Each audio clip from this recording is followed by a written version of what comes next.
Well, President Trump made $150 million and paid $38 million in taxes, apparently in 2005.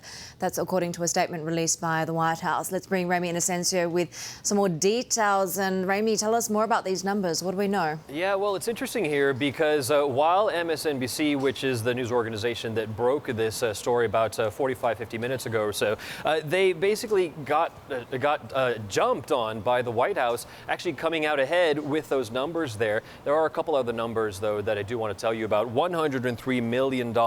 That's a write-down that Donald Trump back in 2005 also took about 12 years ago or so, on top of that $30 million he paid in taxes, as well as that $150 million in income. Now, these come from just two forms, Heidi, from 2005. It's called the 1030 form. This is, for folks who don't know the American tax system so well, it's a personal federal income tax filing, and everyone has to do this when they file their taxes to the government here. But this is also not the full tax returns for Donald Trump, Heidi.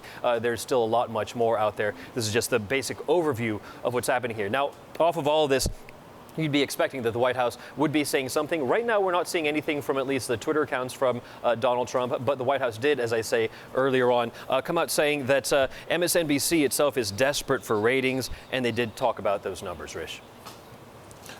Question, Ramy, is how did they get these forms? Yeah, it is a good question. It turns out that they ended up in the mailbox. This is old school here, in the mailbox of a journalist, a Pulitzer Prize winning journalist by the name of David K. Johnson. He's also a tax expert, and he was talking about on air that it just ended up there. He didn't seek them, and while the White House has said that this could be a felony, that this could be illegal, if a journalist does not actually seek them out, him or herself, then it is not illegal, and it is in fact protected by the First Amendment here. Of course, you'll be expecting a lot of people, as well as the White House, will be coming out pushing back against this, saying that this should not come out. With that said, the numbers are out, Rish, and we're going to keep on delving into them more.